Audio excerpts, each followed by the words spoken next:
Oh ya sudah Pak, maaf Pak lupa. Ya, terima kasih Kang Cepi. Nah, ada dorongan dari kawan-kawan kita di Fakultas MIPA.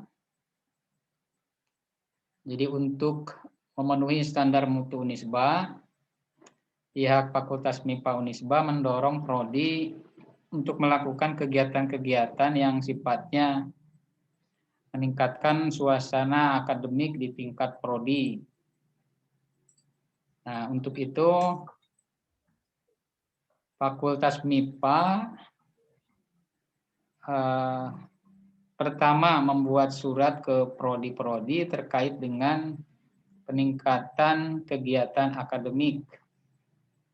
Yang kedua, fakultas dalam hal ini dekan membuat surat keputusan tentang peningkatan suasana akademik.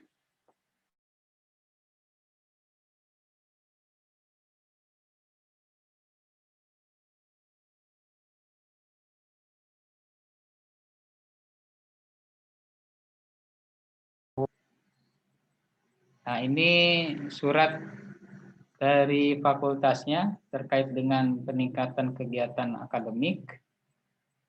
Kemudian ini surat keputusan dari dekan terkait dengan peningkatan suasana akademik.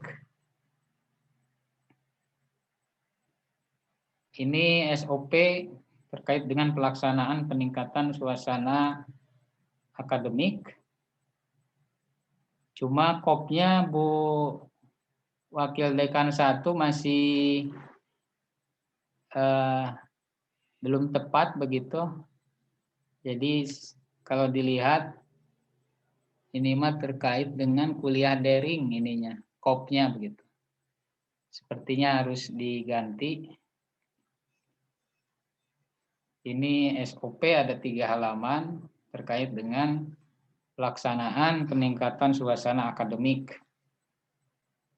Nah, terkait dorongan Fakultas MIPA tersebut, setidaknya diminta prodi-prodi untuk menyelenggarakan secara umum 3 kegiatan. Kegiatan pertama ini yaitu menyelenggarakan forum ilmiah yang diisi dengan penyampaian progress report dari penelitian dan pengabdian kepada masyarakat yang didanai oleh LPPM, fakultas, prodi, atau sumber lainnya. Ini kegiatan yang pertama didorong oleh Fakultas MIPA untuk menyelenggarakan kegiatan ini. Kemudian kegiatan yang kedua yang didorong oleh Fakultas MIPA untuk diselenggarakan prodi, yaitu menyelenggarakan kegiatan diskusi atau bentuk lainnya dalam rangka penyusunan dokumen internalisasi dan integrasi nilai-nilai Islam pada mata kuliah yang diampu oleh dosen. Yang ketiga, Fakultas MIPA mendorong prodi untuk bisa menyelenggarakan kegiatan diskusi atau lainnya berkaitan dengan penggalian ide dan penyusunan rencana kegiatan penelitian atau PKM yang menginternalisasi nilai-nilai Islam. Jadi itu 3 kegiatan yang didorong oleh Fakultas MIPA untuk bisa diselenggarakan oleh prodi-prodi di lingkungan Fakultas MIPA. Nah, ini ada di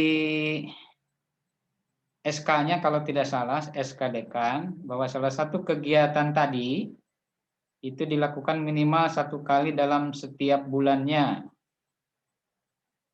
Dilakukan secara kontinu dan konsisten begitu.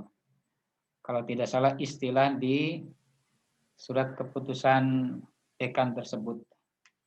Tapi bagi kita sebagai seorang statistik kayaknya dilakukan secara diskrit begitu Pak Dekan, bukan kontinu itu. Halo. Kemudian Fakultas MIPA menyediakan insentif, tidak dirinci detailnya mengenai insentif tersebut buat siapa kalau di SK-nya itu. Tapi kalau saya lihat di SOP, insentifnya diberikan bagi dosen yang menjadi pemateri dalam kegiatan tersebut. Itu ada di SOP-nya. Nah, terkait dengan target mutu, kemudian dorongan dari Fakultas MIPA untuk peningkatan suasana akademik, maka Prodi Statistika Unisba merespon kita akan mengagendakan satu kegiatan yang kita beri nama diskusi ilmiah. Diskusi ilmiah ini insya Allah akan berseri sebagaimana disampaikan dalam SK Dekan, dilaksanakan secara kontinu dan konsisten. Mudah-mudahan kita diberikan kekuatan, kelancaran untuk bisa melaksanakan kegiatan yang kita beri nama diskusi ilmiah ini secara kontinu dan konsisten. Amin. Pemateri diskusi ilmiah itu adalah dosen Prodi Statistika Unisba. Kemudian peserta atau audiens, awalnya kita hanya intern saja, Ibu Bapak serta hadirin peserta diskusi online ini. Awalnya dosen saja, cuma ketika kita share informasi terkait dengan diskusi ilmiah ini melalui e-flyer, itu ada masukan-masukan ke kami sehingga muncullah peserta atau audiens lain selain dosen, yaitu dari mahasiswa, alumni, juga dari umum. Dan kita menyambut baik hal ini agar ilmu yang nanti disampaikan dalam diskusi ilmiah ini bisa tersebar dengan cakupan yang lebih luas begitu,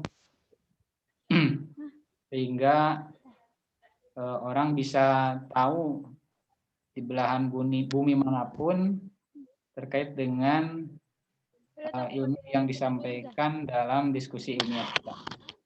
Kemudian pemateri insya Allah akan mendapatkan sertifikat dari Prodi, kemudian insentif dari fakultas. Saya lihat tidak ada insentif atau dana buat Prodi yang menyelenggarakan ya Pak Dekan. Kemudian peserta atau audiens insya Allah akan mendapatkan ilmu serta sertifikat. Kalau kita melihat dalil hadis terkait dengan orang-orang yang berkumpul dalam satu majelis ilmu, ini banyak hal lain lagi yang bisa didapatkan begitu ya.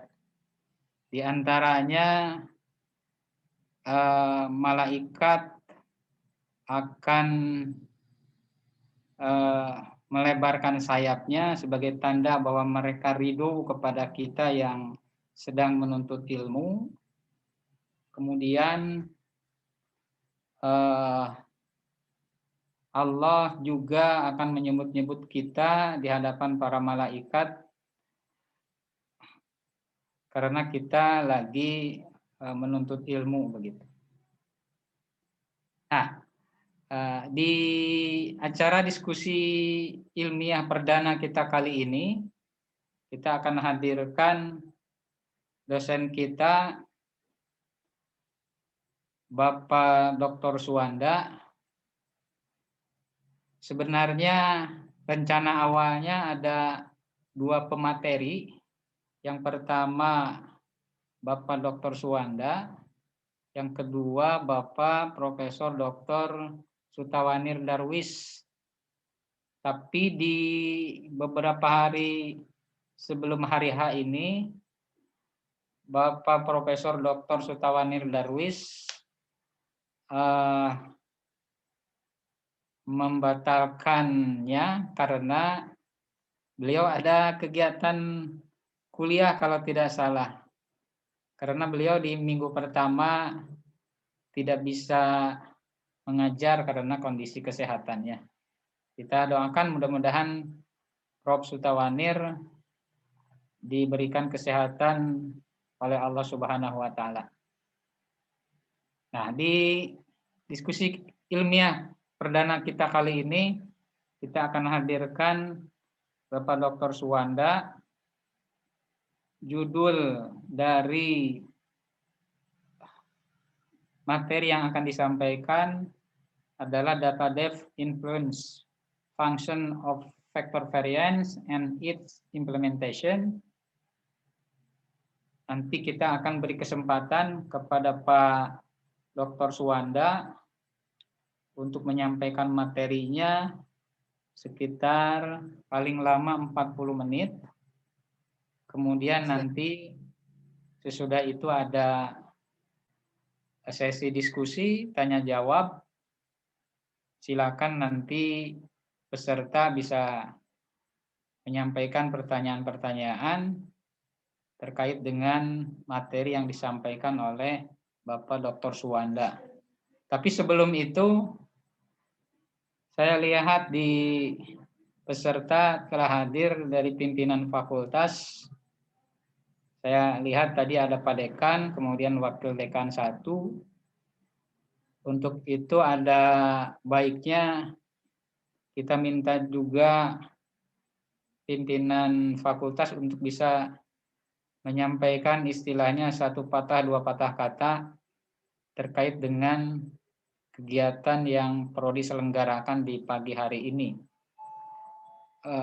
Untuk itu kami persilahkan kepada Pak Dekan untuk menyampaikan sambutannya begitu di acara kita di pagi hari ini. Dipersilakan Pak Dekan.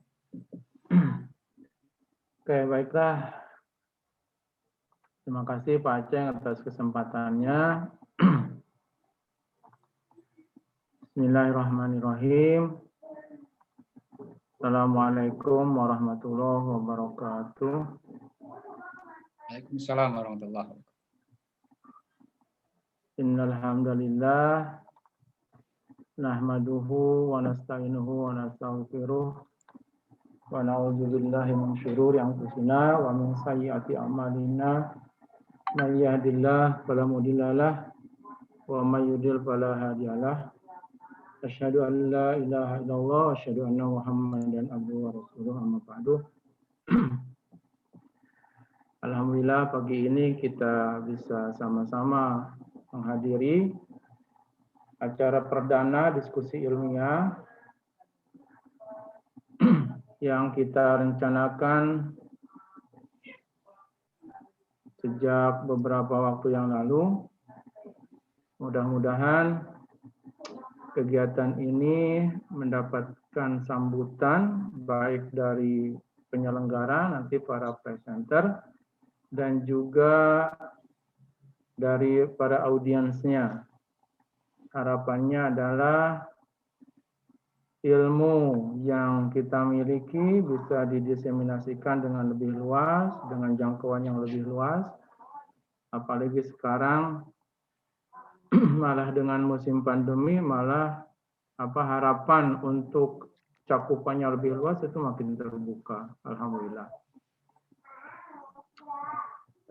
Kegiatan ini tentu saja tadi harapannya adalah lebih menggairahkan kembali begitu ya lebih meningkatkan kembali suasana akademis gitu ya. Kita berada di kampus, di perguruan tinggi, yang mana ilmu itu terus berkembang, dan ilmu itu juga diharapkan bukan cuma untuk kalangan internal, melainkan juga untuk pihak-pihak di luar sana. Dengan demikian akan memberikan kemanfaatan yang lebih luas lagi seperti itu. Dan mudah-mudahan itu nanti akan menjadi bekal kita di akhirat nanti ya. Ilmu yang bermanfaat itu kan salah satunya adalah yang pahalanya terus mengalir ya sampai yang bersangkutan nanti meninggal dunia. Amin. Baiklah, saya sangat bersyukur ya hari ini yang hadir itu sekitar 50 peserta ya. Kalau seandainya di ruangan mah mungkin kita perlu ruangan gitu ya, perlu snack segala macam, tapi di sini barangkali lebih fleksibel lagi ya. Ada yang di rumah sambil baring juga gitu atau sambil ngopi ya. Harapannya nanti kan bisa lebih mudah nanti dicerna ilmunya.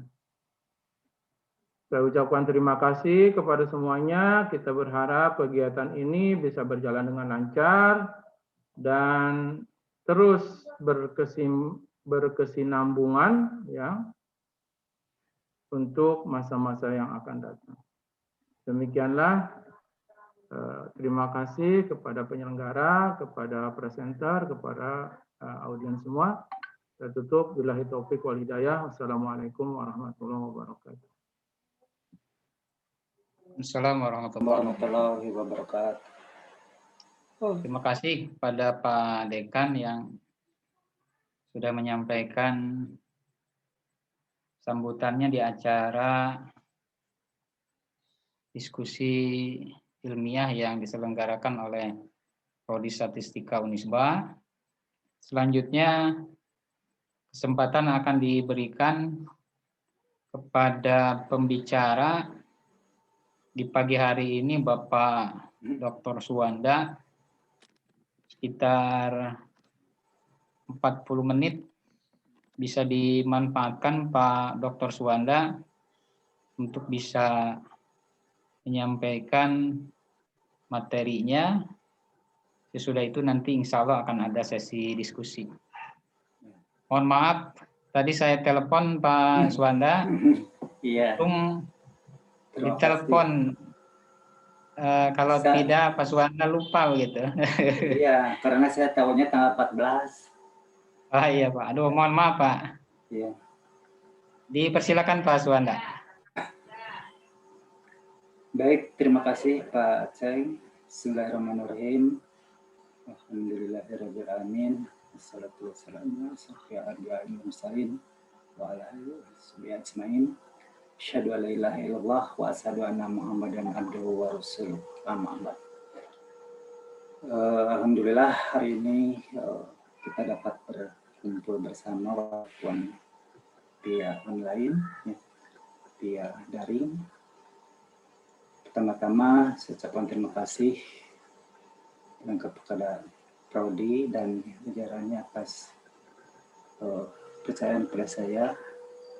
Kemudian juga kepada para pimpinan fakultas, pada dekan dan para wadek yang telah menggagas barangkali kegiatan peningkatan suasana akademik ini, yang tentu saja ini adalah hikmah lain dari peristiwa atau dari adanya pandemi ini.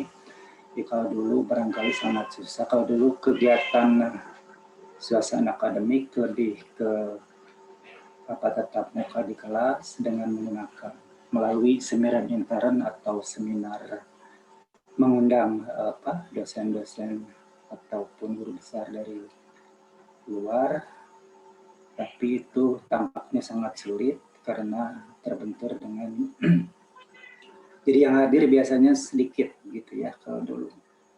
Tapi alhamdulillah tadi saya lihat ini hampir 50 lebih yang hadir dan hikmah lain dengan adanya pandemi. Namun demikian juga ada sisi kejenuhan juga karena tawaran pertemuan ilmiah itu merudal begitu ya, sehingga nggak ada waktu untuk kita bisa menghadirinya. Tapi alhamdulillah hari ini cukup banyak. Sekali lagi terima kasih atas kehadirannya. Nah, tentu saja saya sangat senang, mungkin karena kebetulan ya, ini adalah judul tadi merupakan judul riset kolaborasi bersama dengan, ini sudah bisa di-share ya Pak? Silakan Pak. Sebentar.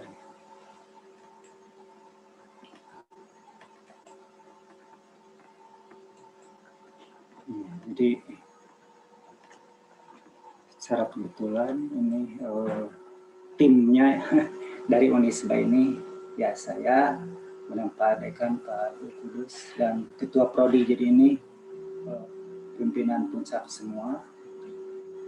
Saya sengaja karena Pak Kudus dan Pak Aceng ini masih muda, mudah-mudahan lebih cepat barangkali karena riset ini menjadi mutlak untuk percepatan peningkatan fungsional gitu ya, khususnya ke guru besar.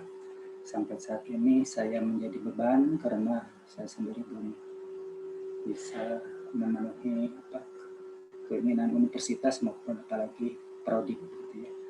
Mudah-mudahan dengan riset yang terus-menerus akan diperoleh artikel yang bisa dimuat di jurnal bereputasi, karena itu syarat utama.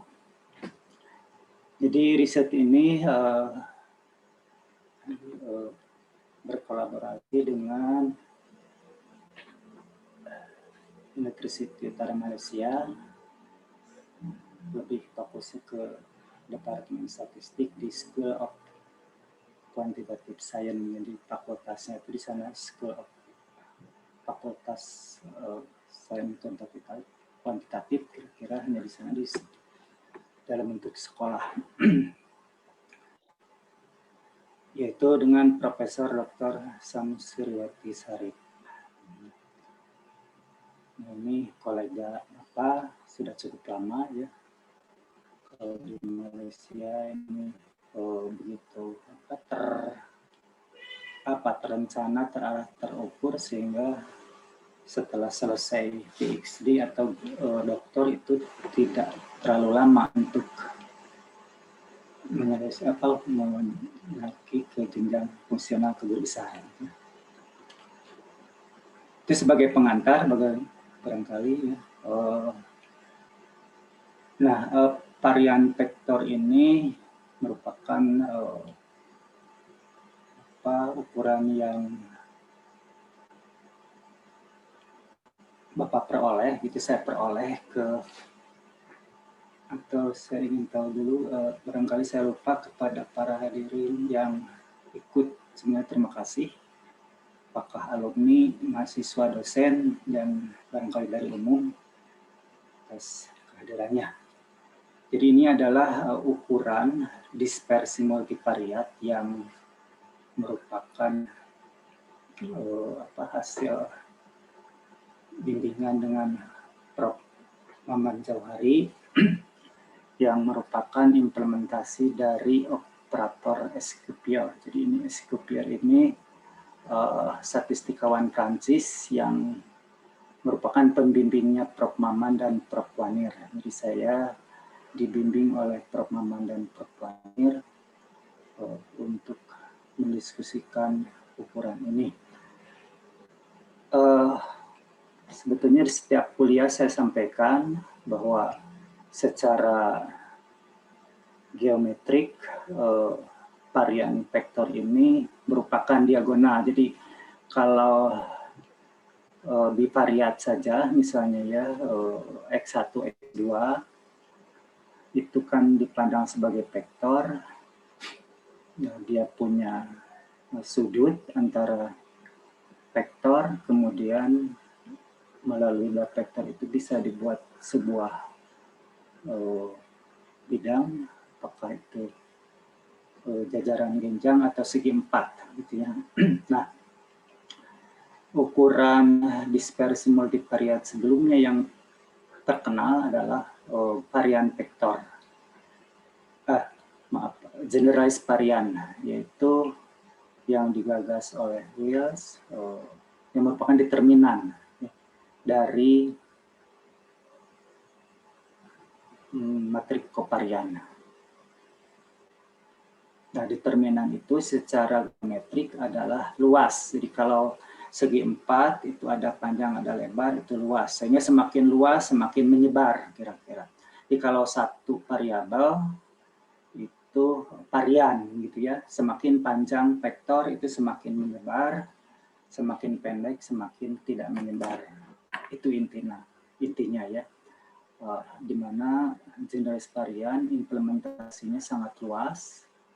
Karena apa? Karena secara teori banyak yang mengkaji dan mudah dikelolanya. Jadi misalnya saja MANOVA multivariat, kemudian regresi, sampai ke penaksiran generalized least square itu dasarnya adalah generalized varian. Nah, Bapak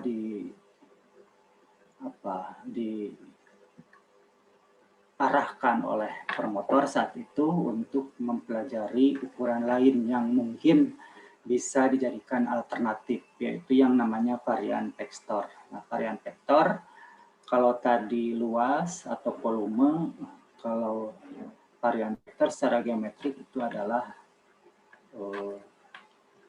diagonal dari segi empat. Semakin panjang diagonal itu semakin menyebar juga.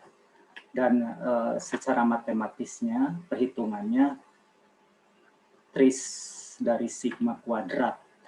Nah, itu yang barangkali secara operator Escoffier-nya sudah ada. Nah, yang paling lama Bapak itu adalah bagaimana cara menjelaskan dia sampai diagonal gitu ya. Nah, itu yang lama. Nah, pada penelitian kolaborasi ini Bapak mengarahkan kepada statistik non-parametrik multivariat ya. Jadi sebelumnya vektor varian sudah banyak diaplikasikan baik untuk S1 maupun S2. Misalnya saja untuk kebanyakan untuk kontrol saja, termasuk nanti yang di sini adalah untuk proses kontrol.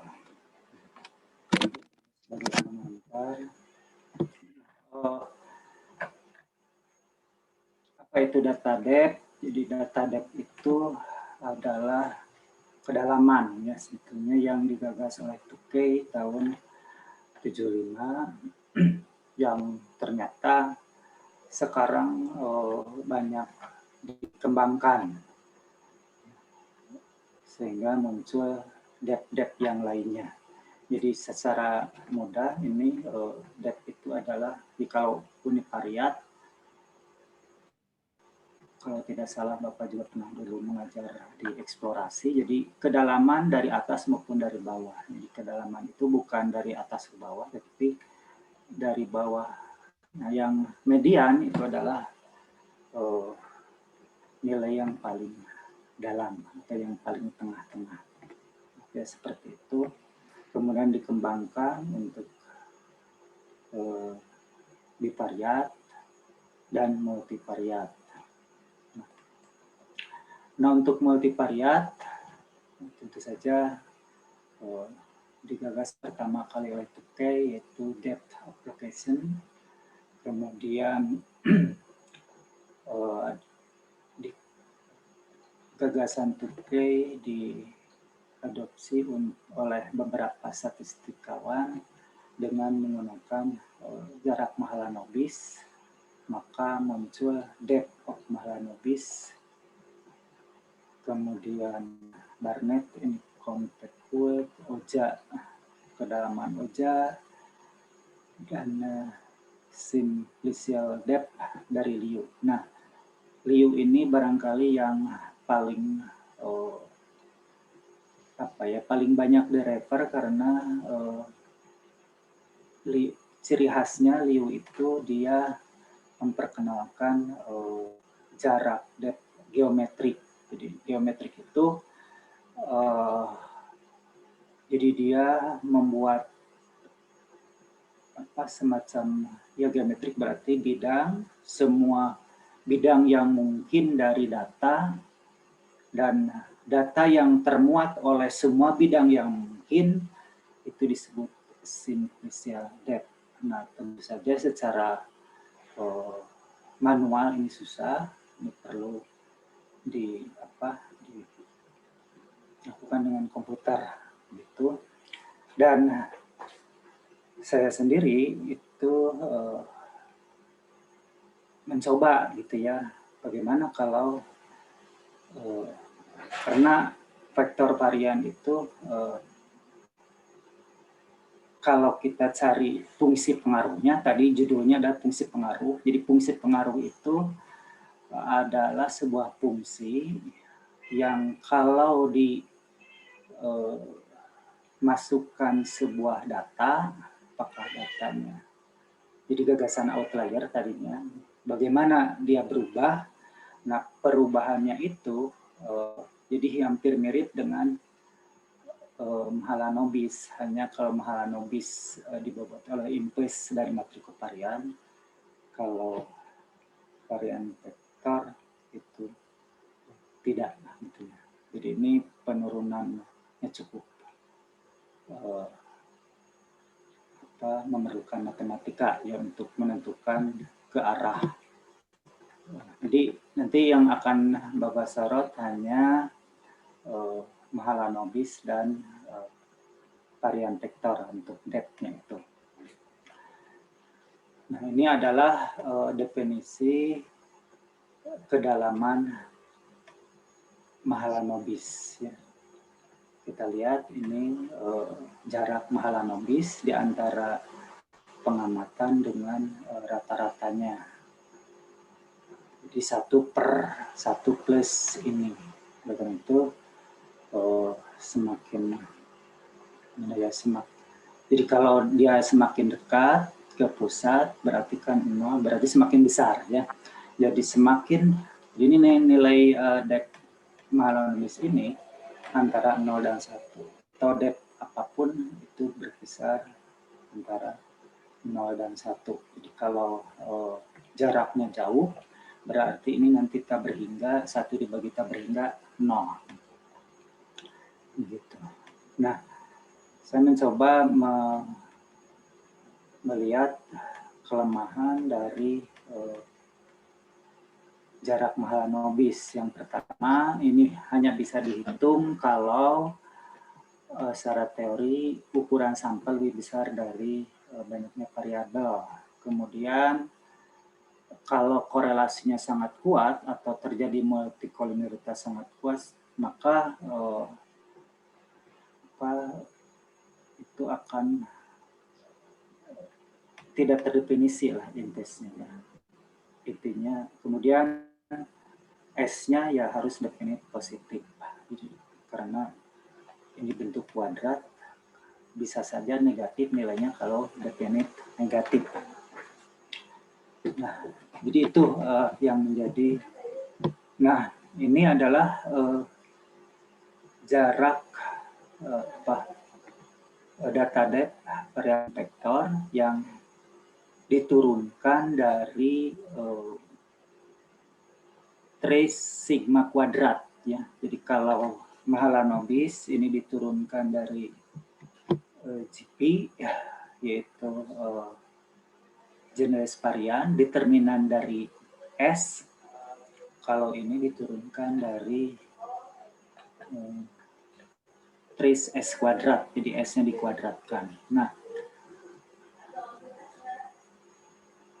kelebihan dari trace S kuadrat yaitu tidak jadi jarak ini jelas tidak memerlukan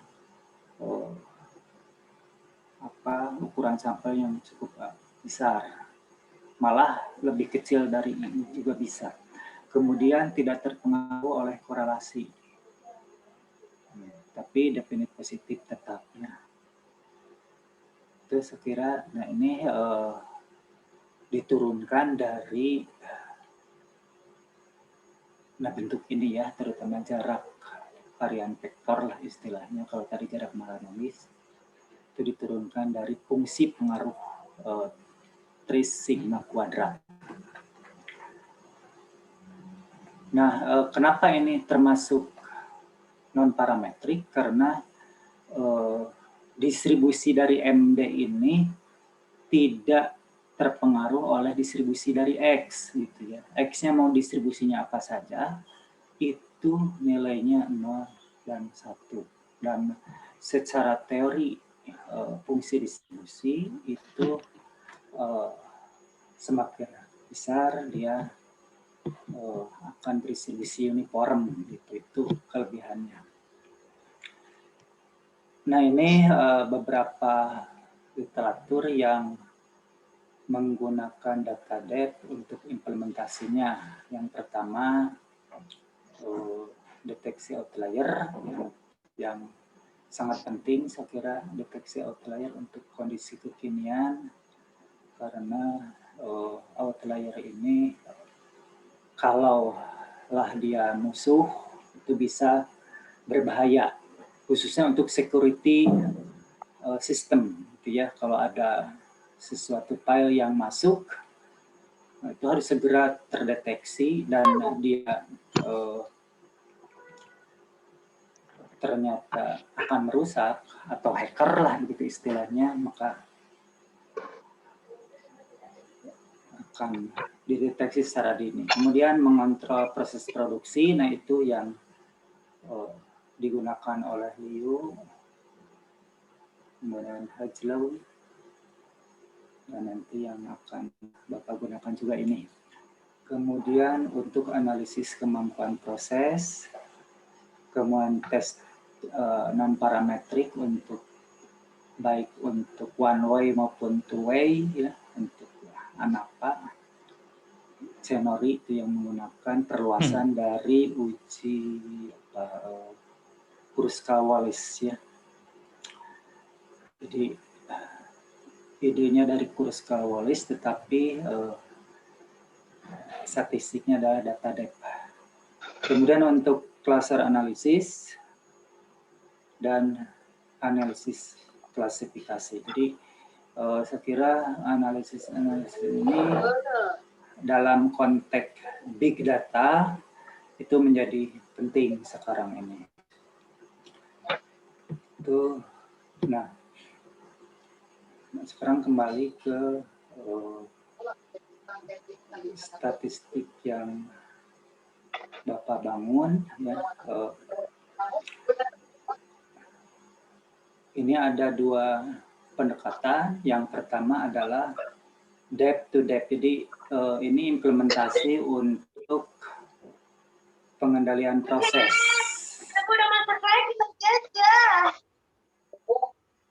Wah, ini berisik. Jadi ini yang semuanya ini digagas oleh Liu. Jadi Bapak hanya menggunakan statistik lain. Kalau Liu kan menggunakan simplisia, jadi kedalaman sederhana, atau disebut juga kedalaman geometrik. Kemudian melalui control chart, jadi seperti biasa yang atau seperti control chart SUHAT gitu ya. Nah ini jadi idenya sederhana sebetulnya. Jadi untuk control chart depth to depth, plot depth ini pertama yakinkan bahwa proses yang sebelumnya itu memang sudah terkendali, kemudian mungkin dari segi analisis kemampuan proses juga mampu. Nah, kita jadikan data yang sudah bersih, sudah terkendali dan segala macam stabil, itu sebagai data historis. Nah, data historis kita notasikan dengan distribusinya F, gitu ya. Kemudian untuk proses selanjutnya kita ambil sampel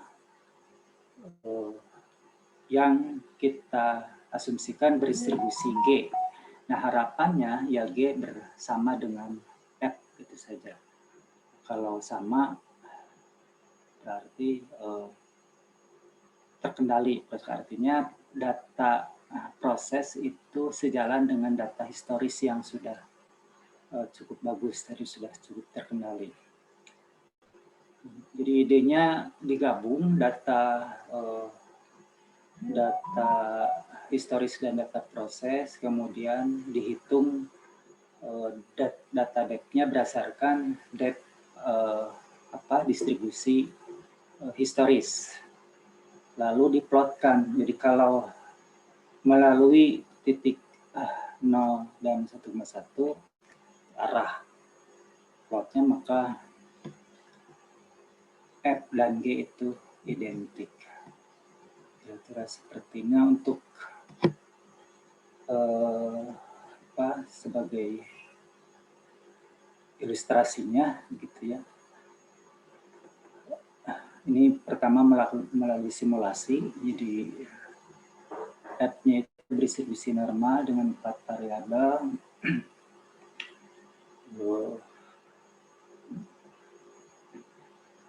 Vektor rata-rata ini metrik kovariannya. Jadi ini sengaja korelasinya dibesarkan. Kemudian jadi G juga dibangkitkan dari data yang proses ini, anggap dengan yang pertama ini sama persis. Jadi artinya proses terkendali. Kemudian untuk simulasi yang kedua, semua varian ditingkatkan 2, ini dinaikkan 2. Gitu. Nah, data historis saya bangkitkan, Bapak bangkitkan 1000, sedangkan data aktualnya dibangkitkan juga sama 1000. Ya. Nah, nanti ini digabung, kemudian dihitung jarak Mahalanobis dan jarak varian vektor berdasarkan distribusi F tadi. Lalu nanti ada pasangan data kan, data historis dengan data yang aktual. Nah, kalau tadi ini untuk kasus 1, ini kita lihat bahwa pencaraannya ini melalui 0 dan 0,0 dan 1,1. Nah, ini untuk varian vektor lebih tegas gitu, kalau ini agak mungkin ini karena pengaruh korelasi tadi. Nah, kalau varian vektor tidak dipengaruhi oleh korelasi, sehingga lebih tegas menyatakan bahwa proses ini kontrol. Nah, kemudian ini untuk kasus yang kedua tadi variannya dinaikkan 2 ya, asalnya 1. Nah, kita lihat GP atau jarak Mahalanobis depth ini seperti ini polanya. Memang ada perubahan lengkungan. Kalau ini juga sama, tapi lebih lebih kelihatan perubahannya. Walaupun kedua-duanya ya, jadi memang ini secara eksplorasi ini lebih harus betul-betul pengalaman. Ini kalau polanya seperti ini, varian yang bergeser. kebetulan ini varian, ini simulasi 3, kalau simulasi 3, bentar. Simulasi 2 tidak bergeser. Kalau simulasi 3, dua-duanya digeser. Jadi simulasi 3 ini kalau rata-ratanya berubah gitu ya. Tadi 0 jadi 0,5 untuk X1 ya. Nah ini ya, jadi kedua-duanya ini memang memberikan pola yang, jadi kalau polanya seperti ini untuk Mahalanobis ini menunjukkan rata-rata dan varian ini berubah. Ini untuk varian vektor. Gitu ya. Nah, implementasi yang kedua yaitu key control chart yang diberikan oleh Liu ya, yang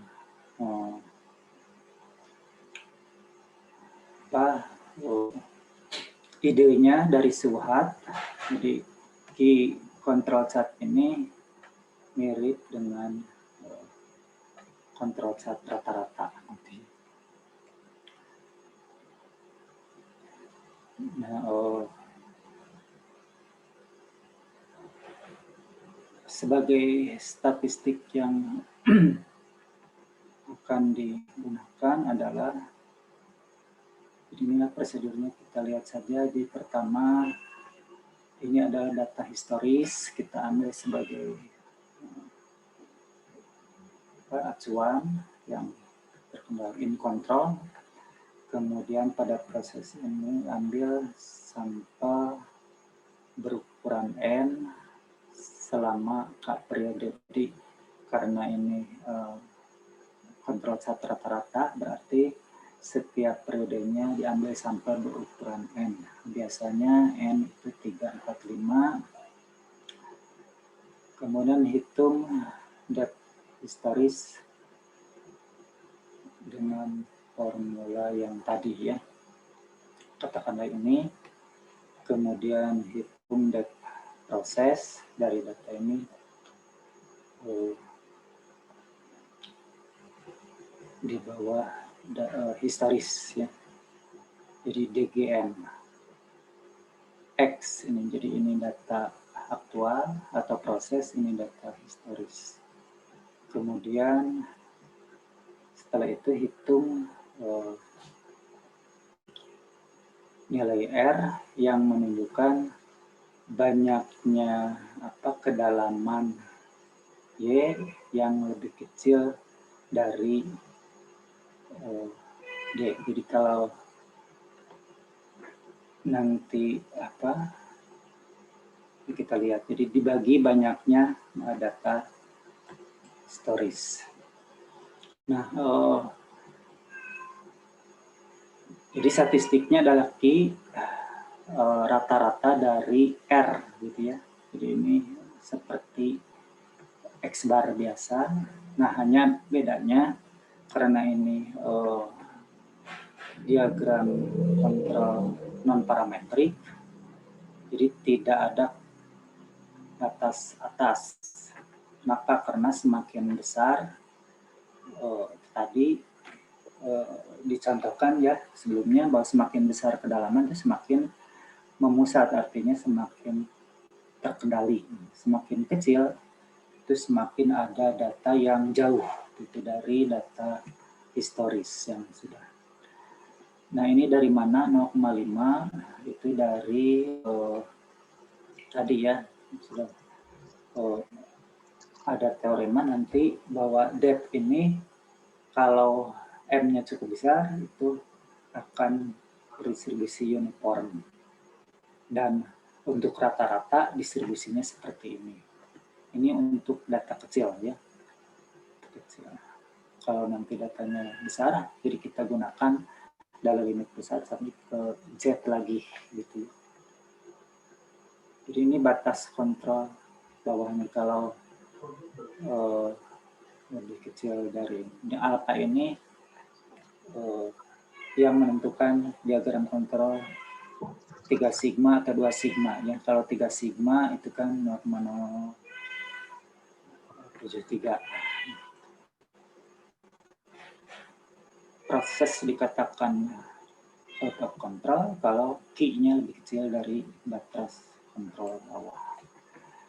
Nah, sebagai ilustrasi ini tadinya, ini mohon maaf nih Pak Aceng, tadinya Bapak akan mencoba menggunakan data COVID, tapi itu tadinya baru sekarang karena pikiran Bapak di tanggal 14, tapi nggak apa-apa, ini sama saja karena ini hanya untuk memperlihatkan bagaimana kontrol chart data depth bisa digunakan untuk mengendalikan proses. Jadi ini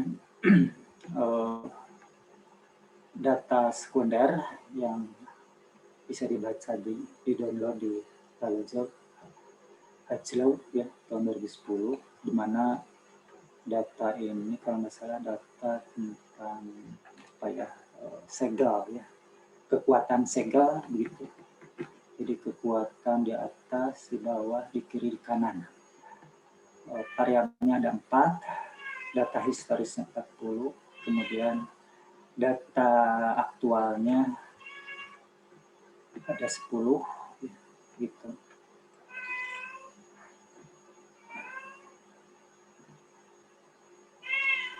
Ini adalah data historis, vektor rata-rata dan matriks kovariannya. Kemudian kita ambil alfanya 0,07, jadi sama dengan 3 sigma, kontrol 3 sigma, sehingga kita memperoleh batas kontrol bawah 0,1265. Nah, kemudian kita hitung apa tadi, berarti ada 10 titik ya, jadi kita hitung ini ya, ada 10 persis seperti diagram kontrol rata-rata, ada 10, 1, 2, 3, 4, jadi 10 ya. Nah, ternyata ada 3 titik yang atau 3 sampel yang sampel ketiga, periode ketiga, ke-7 dan ke-9 ini lebih kecil dari batas kontrol bawah, menunjukkan bahwa proses out of control. Ya, sekira itu, dan ini tambahan saja untuk melihat kira-kira apa yang menyebabkan out of control, periode mana, di setiap periode kita ambil box plotnya, mana yang paling berubah. Kita lihat ini sebetulnya tadi titik-titik yang untuk pengamatan ke-9 tadi lebih X2 yang menyebabkan perubahan itu. Pengamatan ketiga ini hampir semuanya, itu semua variabel. Ini ya kesimpulan. Itu saya kira mungkin terlalu cepat, tapi paling tidak mudah-mudahan bisa memberi gambaran. Untuk berikutnya, ya ini masih banyak yang bisa dikerjakan, misalnya untuk MANOVA satu arah atau 2 arah, baik itu Kruskal-Wallis maupun Friedman, ya. Idenya dari sana, tapi ya, itunya data lab, kemudian bisa digunakan untuk parametrik juga masih berkembang. Hanya kelemahan dari varian vektor ini sulit untuk menentukan distribusi. Jadi sampai saat ini Bapak baru memperoleh distribusi limit untuk parametrik ya. Kemudian distribusi aproksimasi juga ada untuk keperluan outlier untuk parametrik. Itu barangkali Pak Aceh yang bisa Bapak berikan, mudah-mudahan bisa memberikan gambaran gitu lah, bahwa kita sedang melakukan riset dan aplikasinya sangat luas, tentu saja dikaitkan dengan big data. Tadi umumnya itu untuk big data itunya ya, aplikasinya, dan tentu saja perlu komputasi dan kolaborasi ini menjadi penting. Dan untuk di UWM sendiri ini digunakan untuk mengontrol pergerakan harga saham kalau salah oleh Profesor Sam gitu ya. Itu mangga Pak Aceh, saya akhiri. Assalamualaikum warahmatullahi wabarakatuh. Assalamualaikum warahmatullahi wabarakatuh. Jazakallahu khairan katsiran Pak Dr. Suwanda sudah memaparkan materi penelitiannya yang berkolaborasi dengan kawan-kawan dari Universiti Utara Malaysia. Waktunya pas Pak Dr. Suwanda dalam memaparkan materi sekitar 40 menit. Maka tiba waktunya masuk ke sesi diskusi. Di forum yang hadir ini saya lihat ada dari kalangan dosen, dari mahasiswa juga ada, dari alumni juga ada Pak Dr. Suwanda, saya lihat. Ya, alhamdulillah, salam semuanya. Nama-nama yang hadir, baik yang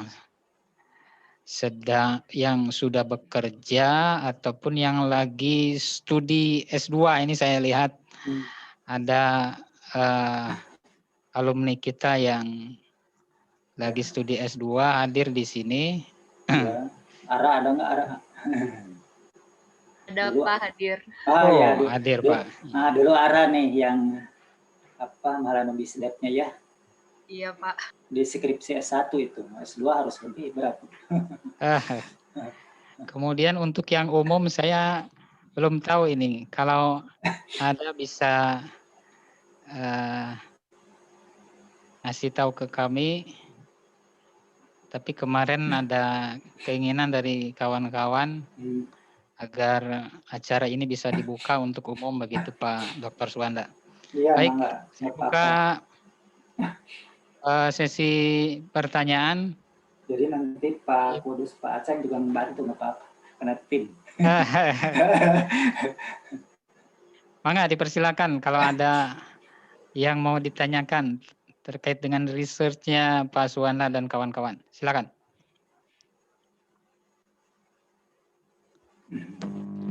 Saya boleh nanya Pak Aceh? Oh iya, silakan Pak Sulyadi.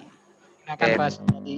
Terima kasih. Bismillahirrahmanirrahim. Assalamualaikum warahmatullahi wabarakatuh. Waalaikumsalam. Assalamualaikum. Saya melihat penelitian Pak Suwanda ini merupakan satu hasil yang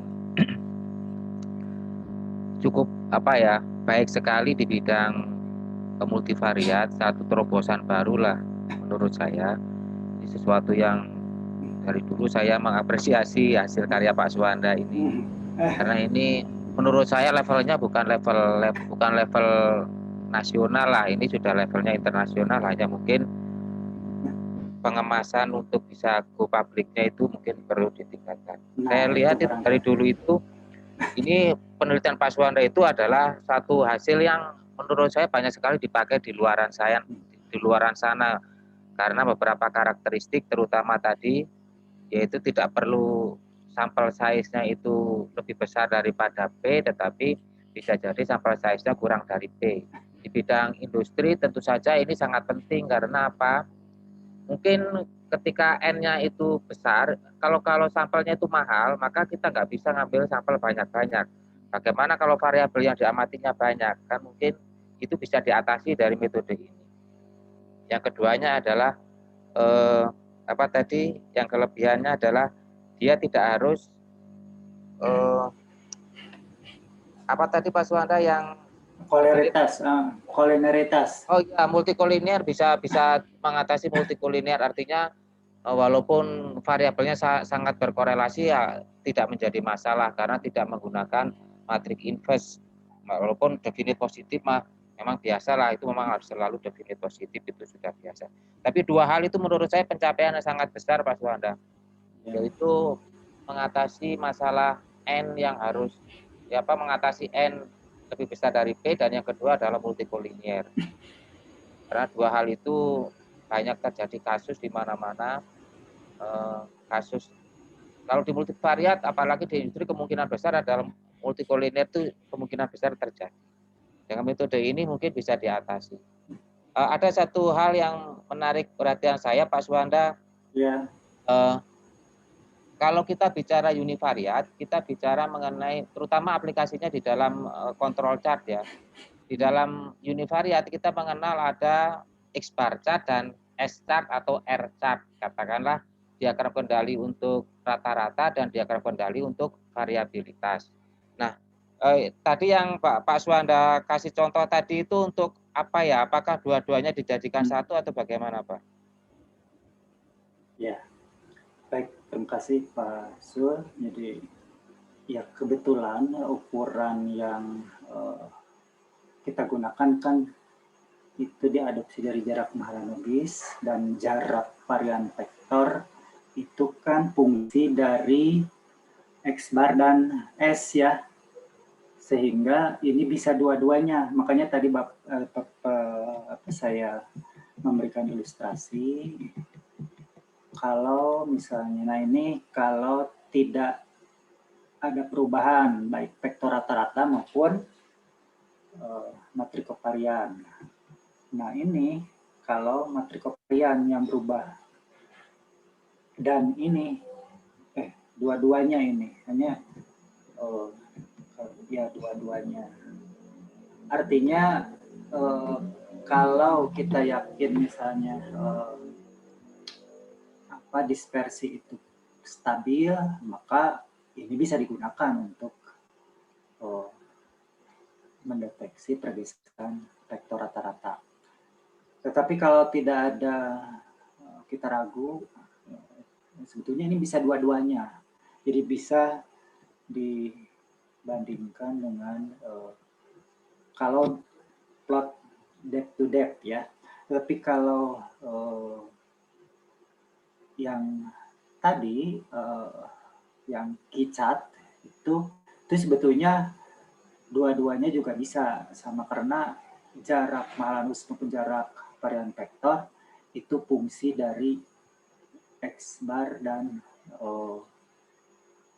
matrik kovarian. Nah, kapan ini? Jadi sebetulnya varian vektor itu lebih ke dispersi sebetulnya. Jadi ada khusus hanya untuk dispersi atau pergeseran matrik kovarian, yaitu dengan varian vektor trace S kuadrat, yang itu yang digunakan oleh Prof. Sam. Yang khusus itu hanya untuk mendeteksi matrik kovarian, perubahan matrik kovarian. Itu saya kira Pak Sul. Baik Pak Suwanda, tapi mungkin gini ya, kalau kita bicara mengenai X bar chart atau katakanlah diagram kendali untuk rata-rata, kita mengasumsikan adalah ragam atau variannya adalah sudah stabil duluan.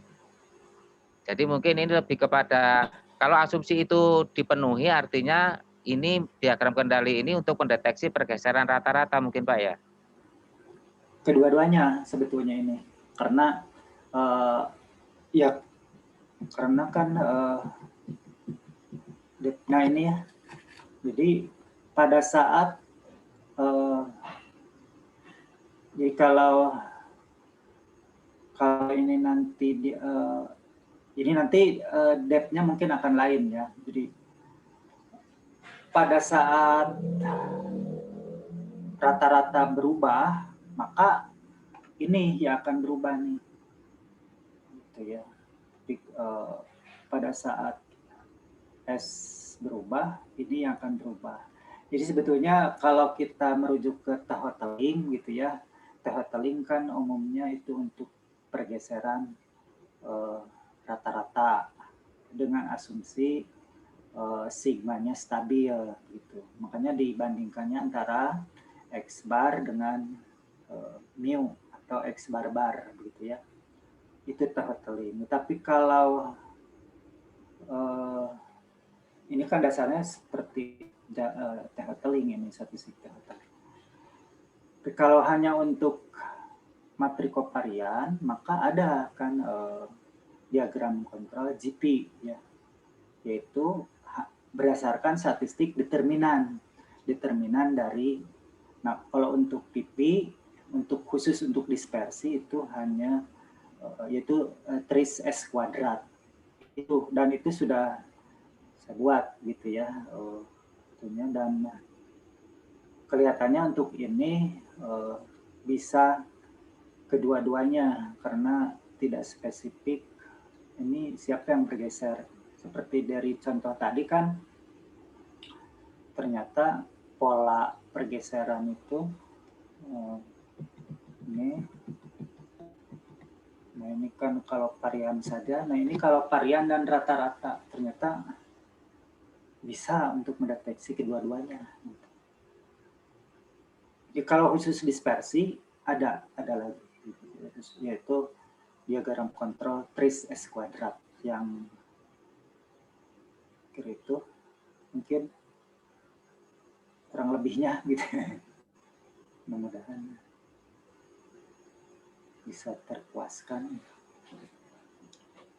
Baik, terima kasih Pak Dr. Suwanda sudah menjawab pertanyaan dari Pak Suryadi PhD. Selanjutnya penanya lain bisa menyampaikannya.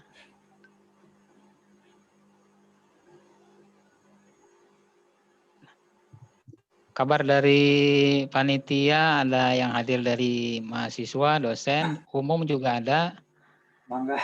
Umum saya lihat sebentar. Yang umum dari SMA juga ada Pak Dekan, karena dia katanya dia tertarik dengan statistika. Dia pengen coba lihat seperti apa begitu ilmu statistik. Kemudian dari saya baru ada juga terlambat tadi, baru nyampe jam 10, harusnya dari jam 10. Misbah Bu. Dari Universitas Syakwala Aceh Pak Dr. Suwanda ada. Iya, siapa? Kemudian Universitas Nahdlatul Wathon Mataram. Alhamdulillah. Ada. Selamat datang. Baik, dipersilakan kalau ada yang ingin bertanya kembali.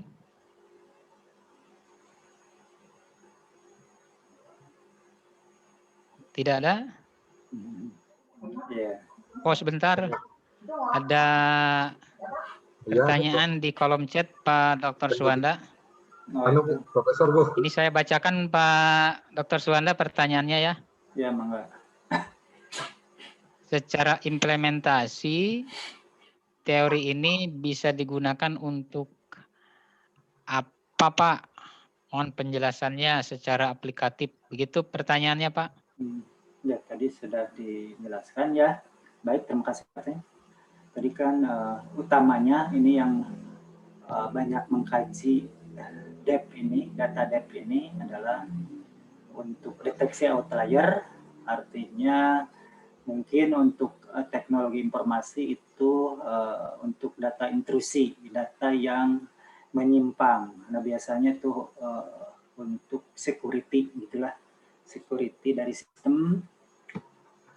Tentu saja saya pun belum harus bersama-sama dengan ahli teknologi informasi bagaimana itunya ya. Kemudian tadi juga untuk yang aplikasi di sini untuk pengendalian proses, ya, untuk analisis kemampuan proses. Ada juga tadi untuk klaster, ya. Nah, klaster kan penting, ya. Setelah klaster ada klasifikasi. Jadi terutama di bidang perbankan, ya sangat penting kan, bagaimana mengklaster pola-pola konsumen, gitu ya. Segmen-segmen konsumen, atau kalau ada calon kreditur untuk klasifikasi juga bisa. Dan tapi saya belum mencoba menggunakan ke sana, ya, bagaimana itu. Tapi paling tidak untuk outlier dan kontrol proses ya seperti ini, gitu ya. Itu saya kira Pak Ceng. Baik, terima kasih Pak Dr. Suwanda. Ya, kalau perlu ditambahkan juga bisa untuk menentukan desain optimal, ya misalnya untuk permukaan respon, ya. Nah, pada saat permukaan respon kan rancangannya itu spesifik. Nah, selama ini desain optimal menggunakan determinan dari materi desain, ya. Nah, bagaimana kalau menggunakan meminimumkan trace S kuadrat, itu akan diperoleh solusi berupa titik-titik desain yang meminimumkan. Karena kan konsep penaksiran itu adalah meminimumkan varian. Itu yang diharapkan oleh regresi dan yang lainnya.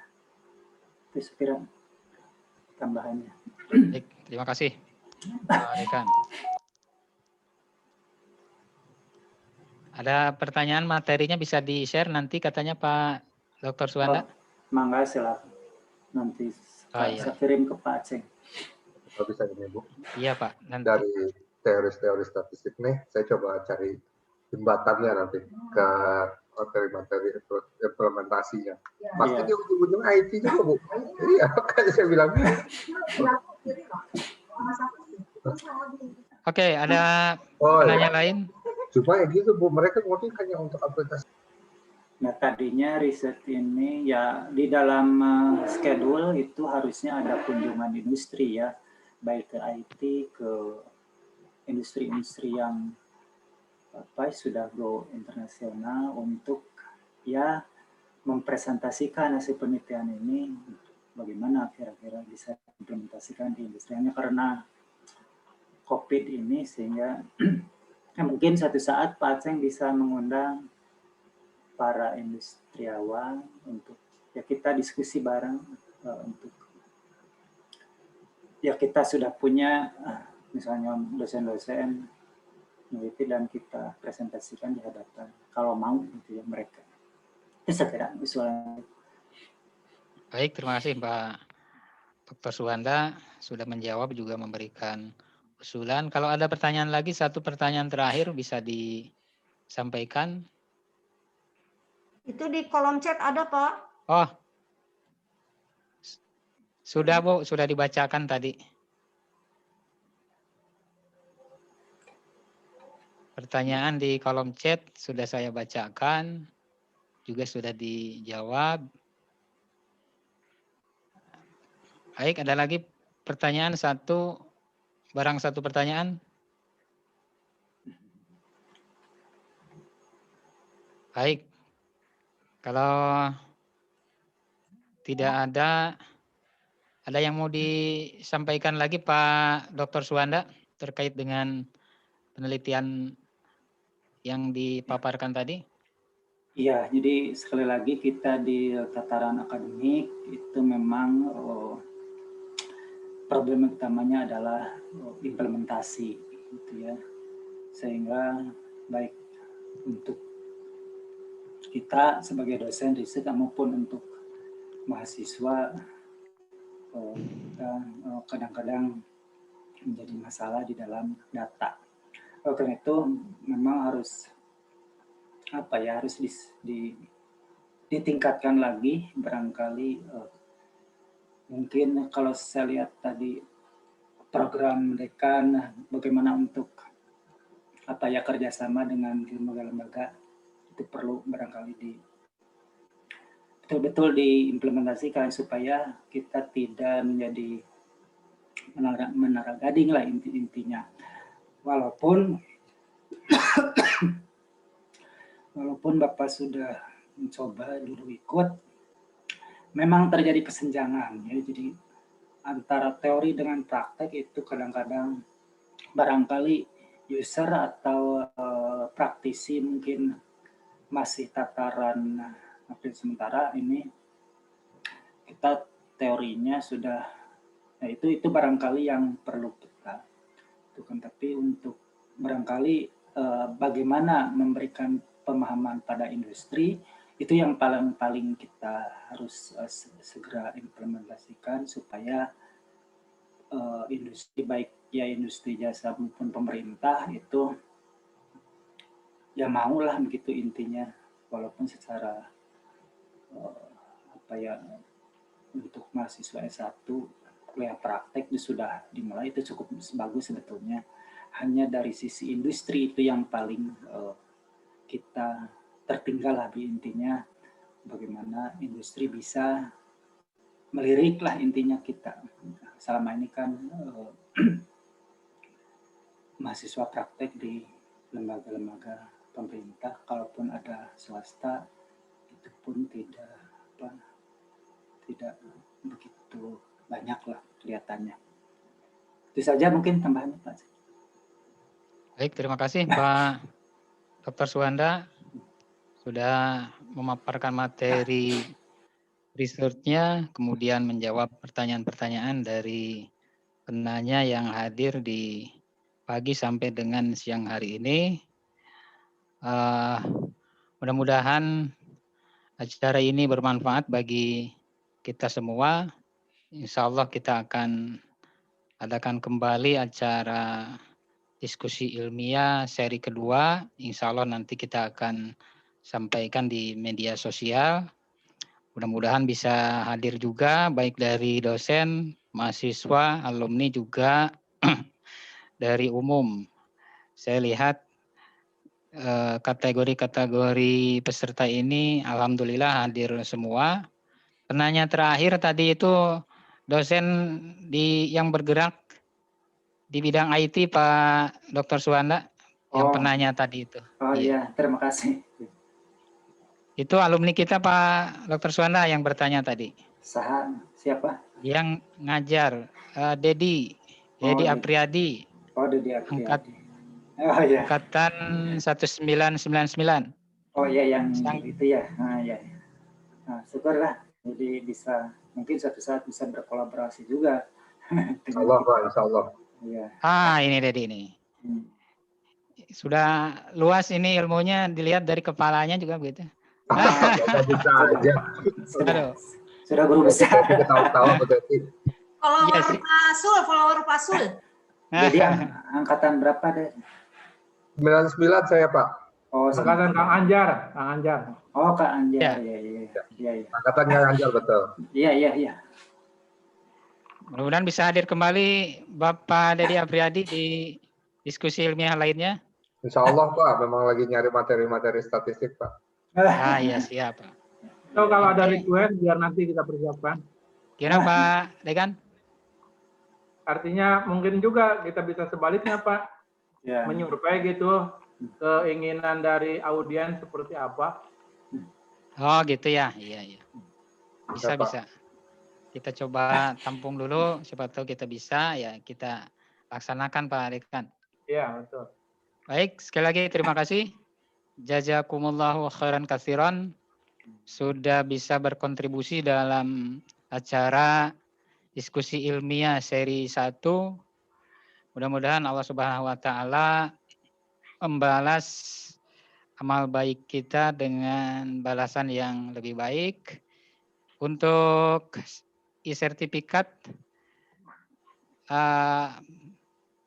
ada linknya di kolom chat, nanti bisa dilihat, kemudian di-download sertifikatnya. Sekali lagi terima kasih. Kita tutup dengan doa Rabbana atina fid dunya hasanah wa fil akhirati hasanah wa qina adzabannar. Assalamualaikum warahmatullahi wabarakatuh. Waalaikumsalam. Waalaikumsalam warahmatullahi wabarakatuh.